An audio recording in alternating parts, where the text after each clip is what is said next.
Welcome everyone to our Kepler College Astrology Book Club author Q&A. My name is Misty Lane and I'm your book club admin.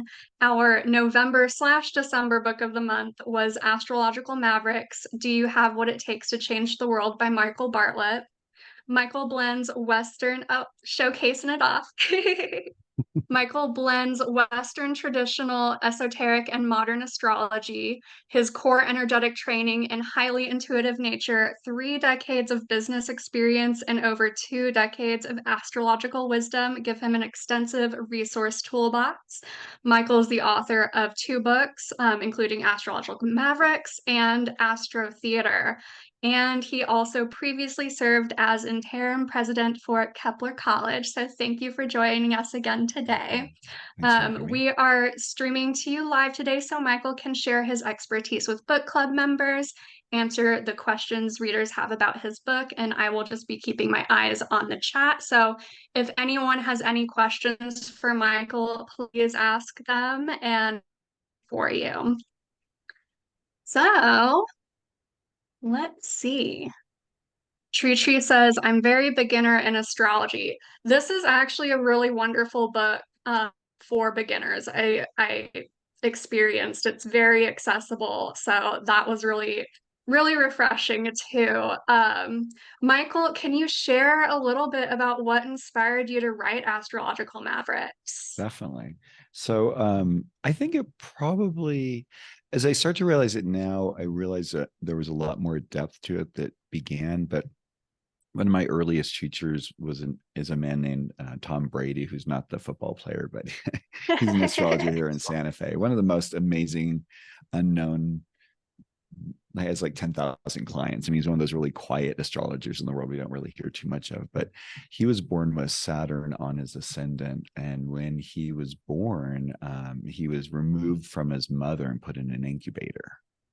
So there was Oh, that first inkling of something. And then after he said that, it was something that I started really paying attention in charts of people. I always saw there was something that happened with the ascendant. I have Mars on my midheaven. And it wasn't probably until UAC in New Orleans, and I was sitting there with Kurt Kahn, who bless him and rest his soul. We met and we were talking, and he saw my chart and he said, "Well, you have a lot of fire." And I'm like, "I don't have any fire." And he said, "Well, what is it?" And I he saw my chart and he said, "Oh, you have Mars in the midheaven." He says, "Because you're like colored and you have red coloring and you're really pushy." And I'm like, "I'm not pushy." I'm like, and then my friends always say that I am pushy, but I don't think I'm pushy. I'm just being myself, of course. right. As we like to say in astrology, we don't know who discovered water, but it probably wasn't Pisces. so so that kind of got me on the trip of it. And then I think one time I just started looking at some of the ideas of it. And so I sat down with Solar Fire, and I typed in if then statements such as basically well, first of all, actually what I did is I went and did all the planets on all the angles through all the signs and just laid it out. And I was like, oh, wow, this is a lot. Because I think it's something like 528 combinations. So Yeah. in a way, like you said, what's neat about it is that I was a psych major in for university, and what I enjoyed most about psychology were the case studies, and the book's really kind of just a bunch of series of case studies. So, um, Hmm. so to link it back into that, so I sat down and did all that. Then I went into Astro Theater, and I went by sign and planet by planet and angle by angle, and did a search for people with those particular things. And then my theory was that these individuals should be easily, what's the right way to say, that they should be readily known for this astrological trait. Here's Tom. He was like, put into an incubator at birth, and he's a long, tall. I mean, he's very Saturnian in his presence, of course, because the ascendant is also how we represent ourselves, right? How we appear to the world. So, and I had this interesting thing. I thought, well, the ascendant and the midheaven are really strong. I think that would be probably the strongest ones that would show up, but they were consistently, didn't really matter the angle. So even like the IC, the Descendant, it was still pretty strong and prominent Pretty there. strong. Yeah. Yeah. And then, knowing about Michel Gauguin's work, he was the person who came along and decided he would disprove astrology and he used the who's who of Europe, and I think it was something like 100,000 birth charts he had access to. Solar Fire only has like I think 10,000, so I mean, he had a really wide. But he found immediately what he called the Mars effect, and he said whenever Mars appears in these culminating, which basically the quadrant houses, there's a way that it appears in the individual. They're either going to be very active, they're going to be probably most likely an athlete or someone who's very competitive or pushy like me. um, and I think what was really fast. So 99% of the time, what I would do, I mean, actually all the time, what I would do is I would take the person's name and I would just simply put in the person's name and see what came up. The best sources, to be honest, were obituaries, because it was like the summary of a person's life. So the elements would be really kind of, clean and clear. People who were younger, they're still in the process of becoming, but some of them actually even appeared for the moment of birth. And the most fascinating one for me in that regard is a guy named Noah Domison, who was born of frozen sperm and frozen egg, the first one ever. And Wow. it was an Aquarian, and I can't think of what it is right now, but it was like an Aquarian. I think it was Aquarian moon on his IC. The conception Wow. in kind of the conception in space, right? Cold air. I mean, it gives you kind of goosebumps, right? It's kind of like, and nothing about the person since. Like I can't find anything about, like, I don't know if he changed his name or they changed their name, or just that's the only thing about the person. But everyone else, it came out really clear. And what I found most fascinating was the placement of the planet and the sign really showed something that I would kind of come to say, like, they can't help but be that. Like, it's almost like there's this clear channel for the planet to express itself through the angles, because the angles are so personal, right? So for those of you who are new to astrology, the angles are all completely configured because of the place, and place and moment, like the second, the minute, down to the minute, not just the day, but the Down to the minute. So minute. that's what, You need the yeah. exact birth time. Yeah, because without the minute, because what it is the minute shows what is rising on the eastern horizon at the moment of your birth, and that is what's called the ascendant, and that basically lays out the whole map of your lifetime. Absolutely.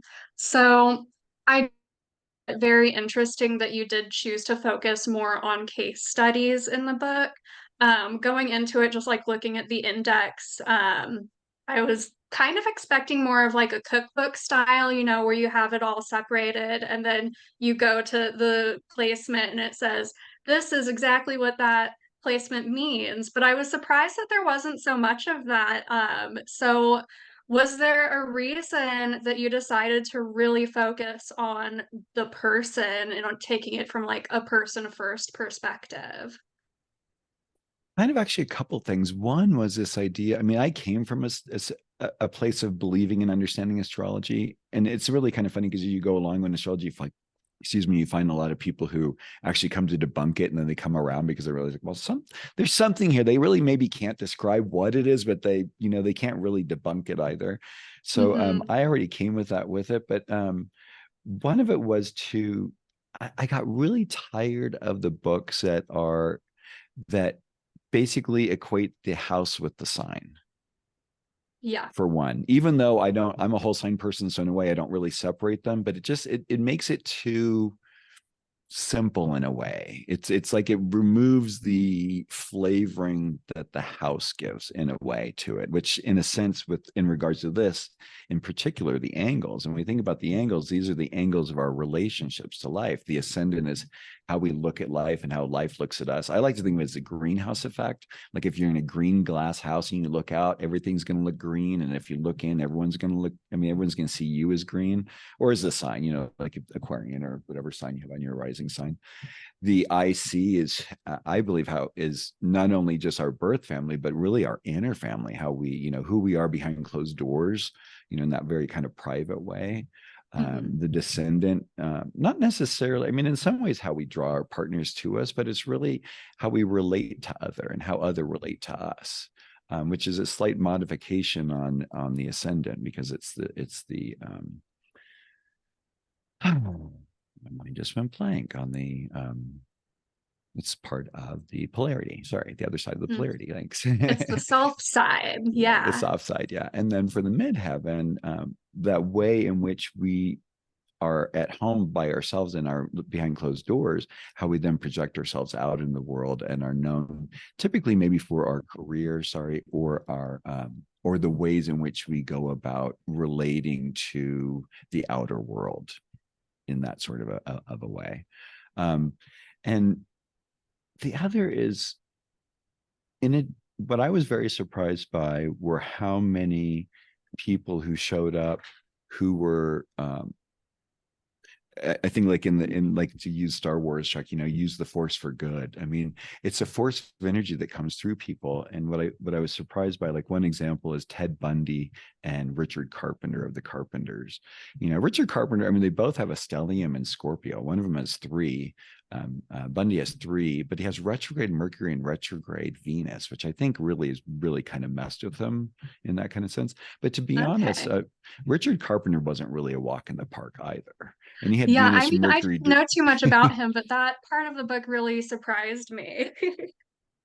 So I think, in that sense, like how are people raised? How are they reflected? How are they seen? And also for those of us who are in astrology, because the other thing that kind of brought me to it is it felt like it was one of like the most blatant things in astrology that no one was talking about. And as I work with people and I talk with people about it, it's almost like there's this aha moment because people are like, oh, well, they were focusing on this part of my chart or that, but the angular planets are so strong. And I think for the individuals wearing them, we don't know that we're wearing them. And so this way to help people be reflective and also to be, isn't it neat? You can go in there and even if you have just any planets in any of the signs, wow, what did this person do with that combination? Is really what Hmm. I wanted to show. And to show like, oh, you can use this for good, you can use it for evil. But people are going to kind of know you for it one way or another because it's so strong. Yeah, and I actually loved that you decided to write it that way. Appreciate the cookbook style. Like when I was a beginner, it really made it simple. But I do find that with those books, it does leave out so much nuance that the rest of the chart is adding to it. And when I was very first learning astrology, the big way that I was able to connect and understand planetary expression was by finding those public figures who shared similar placement to me. So for any beginners in the group, I used astroseek.com. They have a celebrity search engine. You narrow it down to the exact placement, exact degree, exact house, all of that. And I'd encourage you to play around with that and read their stories and see how you relate looking at your own chart. So it So I is bet, super fun. did you find some of the people to be like were already your favorite actors and actresses and No, it was kind no? of weird because the people who came up were people who were very historical figures who knew nothing about, but reading their stories, I was kind of like, okay, I can see a little bit of myself in here. And I think one of them off of the top of my head, I think her name was Edith Rockefeller McCormick, and she was a socialite. She made like a world fair, but for women. And for me, as like someone who's all about women's rights, I was like, I love that. She did get like canceled in the 1920s for hosting a dinner party and trying to convince people that she was married to a pharaoh in a past life. And I read that, I'm like, I feel like I would do that too. So it was just super fun. I'd encourage everyone to try it.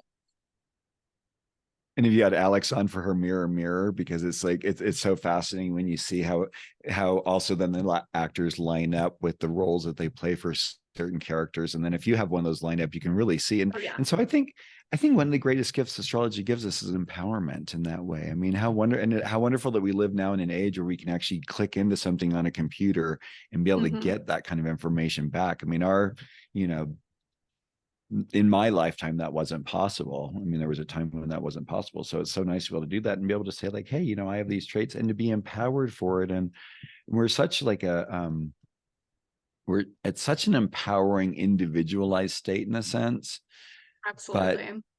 but to me, as an Aquarian sun, like, how do we empower everyone to be their beautiful individual selves while also being a part of the collective in a really healthy way? And I think that's really kind of like what, as we can see on the world stage, what's getting worked out right now. Absolutely. Absolutely. You are so right about that. Let me see. So this book, because you were taking it sign by sign and all of that, planet by planet, it is very long. It's over 1,000 pages. So how long did it take you to write the book? And then what was your writing routine like? Well, it began, I think it began actually in Bali when I was doing a workshop with Alan Oken, Lauren Nalbandian, and Nunu Michaels from Portugal. And that's kind of like when I started laying out and started working on it. And I believe it took me 6 years to get the first up to Saturn. And Oh I my thought, oh, I just gosh, got to get this out. years. Yeah, I thought, oh, I've got to get this out. Someone's gonna like get in the way. So I put something together. I threw it out. There's like an early edition that a lot of people got, and I'm really thankful for them getting it. And it was really fun.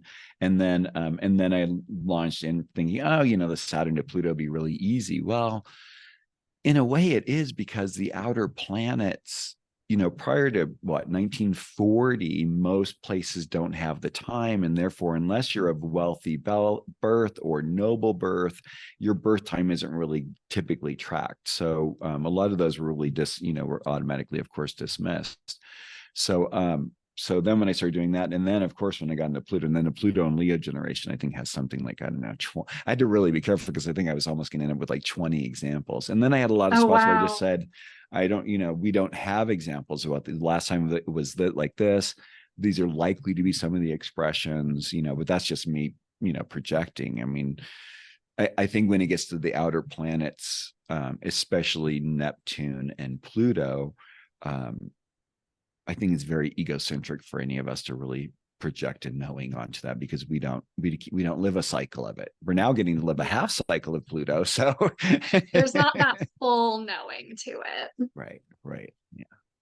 Yes, and for anyone, I was a little bit intimidated seeing the page count, but for anyone who also feels that way, I assure you it was like a very easy read. It was very approachable. And yeah, it was very approachable, and it's really great just to have as a reference book. So even if you don't want to go like read the entire thing in one shot, you can just keep it as that reference.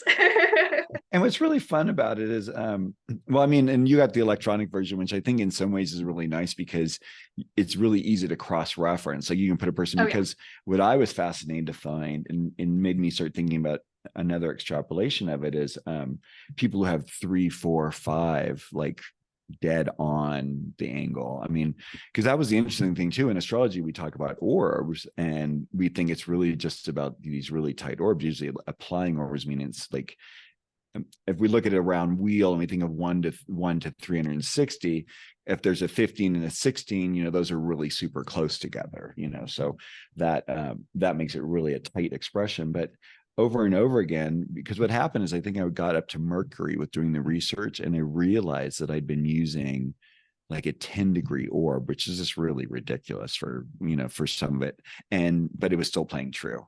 And so what I really find now is it's even just any planet in the same sign, or if you have an angle close to the end or at the beginning, then in that comparable range, in that earlier sign or in that later sign, depending.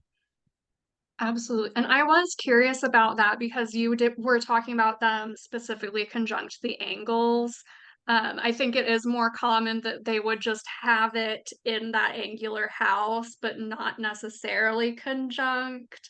So, can you share a little bit more detail on like being the significance of being in the same house, the same sign, but not in super conjunct the angle? It seems like it still has that prominence. I think it does. But I think the reason why I completely limit it to being in the same sign as the angle was, I was worried that when I started getting about how much I'd be doing, and then also it's not as clear of an expression, right? Because you've got a planet in one sign and an angle in another. So there's going to be a little bit of a blending of the two, which, to be honest, in obviously happens at the beginnings and the endings of signs. There is that sort of a blending between the two.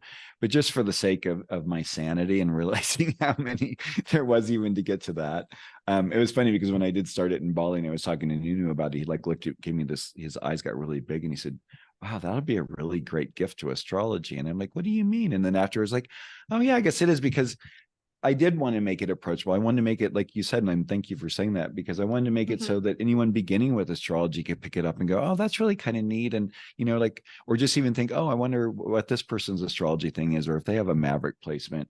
And then also a seasoned astrologer who gets a client and who has a placement they haven't seen before, and be able to say, well, so-and-so has this placement and this is how they worked with it. Or, because then we can have like these role models in a way, because it's very, I think I remember hearing about something like this with the epigenetics, with, when we reach certain times in history where there are people who are required to help us think outside the box. Like if we were Mhm. continuing to doing crops as our ancestors did right now, we wouldn't have the numbers of people living on the planet. Those sorts of things. And so now we have people who are kind of like coming out with these other different ideas. And I think a lot of Mavericks have that kind of a concept. They're not afraid. One of my favorite things I love asking when I give it as a talk is I ask how many people in the room have Maverick Planet, and almost everyone raises their hand. I said, okay, how many of you believe the rules are made for you? And like none of them raise their hands. Yep. I have a So few okay. and definitely related to that for sure. I mean, I'm here in an astrology book club that's pretty weird, pretty outside of the box for the norm. But it's Yes. our norm, and it's the, again, it's almost like, that the water in the Pisces form. It's, when we live that. And I think that's also an aspect, because what astrology shows us more than anything are these different aspects of our personality. And in astrology, we get to see them in a holistic manner. We don't get to see them in a holistic manner in our families, in our relationships. If we're lucky, we get to in our relationships, or at work, or in school, or in community, because there are certain things that are acceptable expressions. I mean, yeah, people are going to always love, the Gemini, Pisces, Sagittarians, I mean, and the Leos. They're going to have a lot of fun and everything. People aren't going to really want to be seen sitting next to Scorpio, but when it's dark and no one can see, the people are sitting next to Scorpio sharing the stories, So Oh it's yeah. this aspect of, what is the acceptable, what are the acceptable mores of society? What are the acceptable ways of expression? And I think more than ever, the Mavericks are just really here to kind of set new rules of engagement, to say, hey, I see how you've done it before, and that really doesn't work for me. Hmm. Yes. Not everything is supposed to work for every person, and it's a perfect example of that for sure. I was curious, going back to the outer planets, what we touched on, what are your thoughts on having, because this is what happens in my chart. Every planet in an angular house is one of the outer planets. So what thoughts do you have on the significance of having like one of the inner planets or lights in that house versus the outer planets? Well, I think, like I said earlier, if any planet that's in the same sign as the angle, it really creates almost like a freeway or a high information highway. It just easily flows. I even found it, even when it's in detriment, even when it's in fall, those traditional things, the expression of course can be affected when there's a challenging aspect to it. But especially when it comes to the outer planets, I think it gives more of a personal relationship. And another idea that kind of comes to my mind as I work with this, as well as it almost comes to mind, like the idea of like complex aspects, Mm-hmm. is when we're kids, we're trying to make all that work. When you're a kid, you've got all this outer planet information coming into you. Your body's like just like new and fresh and just flowing. It doesn't know what those energies mean. And so like if you have a Uranus Mercury, or Uranus of the angle, you're move around in an awkward manner, your family decides that you're ADHD, or you move around too fast, or so then there are these things that get laid on top of it. But then I think it's really up to us to find our way back to it. But in the sense, to get back to your question, it's this aspect, I think, of being like, we're ambassadors with those planets. Like, what are the right ways of being in relationship to those planets? I think that's what the goal of each like maverick is here to learn, is like the rules of engagement, how it works, how it can be stretched. But in the end, it really needs to be some sort of a partnering. Otherwise, you're exhausted, because if you're fighting that all I mean, I can't imagine fighting it all the time. I mean, I think that's why sometimes Right. people probably get in, institutionalized. I mean, if you have a strong, if you have a Uranus Neptune conjunction, one of your angles, or in the 12th That's what house, I've or got. yeah, I mean, but and then the question would be, so what is it that helped you keep that all together through your life? Was there a strong spirituality that was always that you were aware of and connected to, or people that showed up in your life in interestingly deep ways? That is interesting to think about. I might have to reflect on that further. But so I have them in Capricorn on my ascendant. And just thinking about my personal story, like with Neptune, I'm an artist. Uranus, I'm specifically a digital artist, but in Capricorn, I did pursue like my artistic life as a way to kind of establish structure, especially with like my career stuff. So even though I was very like, yes, artistic, a little innovative, it was ultimately for that more structured side of my life, I think. And excuse me, I'm so in awe of those of you with that Uranus Neptune combo in Capricorn, because it's such a like, for those of us who came before, it's such like a mind messer in a way. Because, and what I Really. like is, I always think of like Capricorn rising is like Betty business, male life. I was like, it's like, okay, what are we going to do to get stuff going? What are we going to get, what are we going to do to make success happen? How are we going to, and it's, really, when you have a planet there, I think it's like you're kind of guaranteed. I mean, I think the hardest part is waiting for it to happen, or allowing for it to happen. I think it's probably the most painful part for a lot of your generation, all that Capricorn, because like, it's that success is assured on a certain level, and you're so successful in your beings, and it's like, well, why isn't the rest of the world recognizing me yet? Yeah, oh, I can definitely see that. Especially with a lot of my friends that same age. It's because I have so many amazing friends who are so like talented, innovative, and ambitious, but it's not really reflected in the rest of like how people see them. So that is very interesting to think about for sure.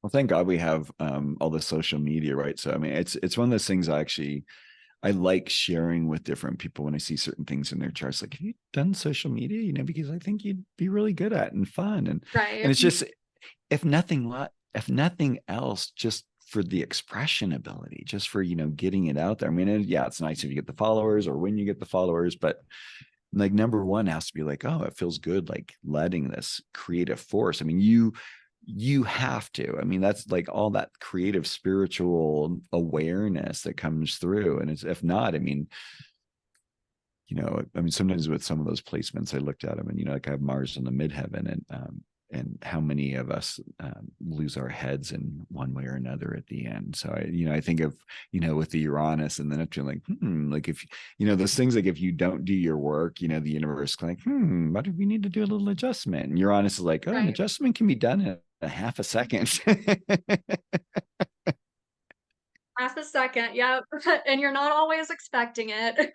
No, no, the Neptune might help you feel it a little bit, feel it coming, maybe, I wonder, in a way. I don't know. I'll have to think on that. I can definitely see how that might show through, though. That is super interesting. It's almost like Uh, being in the water, and having someone throwing a rock, or lightning hitting it. And it's like, so you're getting that. I mean, you're going to get, it's the double whammy with Uranus and Neptune. I mean, it's very interesting, those two together. And also, we give Neptune such a great spiritualized version that, nowadays, like, he was not a good person back in the day. I mean, he really he wasn't any different than his brothers. really, can you share a little bit about that story for the people who don't know? Well, I mean, I don't remember any of the particular ones, but I just remember, the number of sacrifices, and if the sacrifices weren't given, the tidal waves, or the because what the Kraken that was sent up, that's what it was. Because one of the famous stories has to deal so bad that I can remember the name of the Kraken, but not the name of the king. The king, and he was sacrificing his daughter.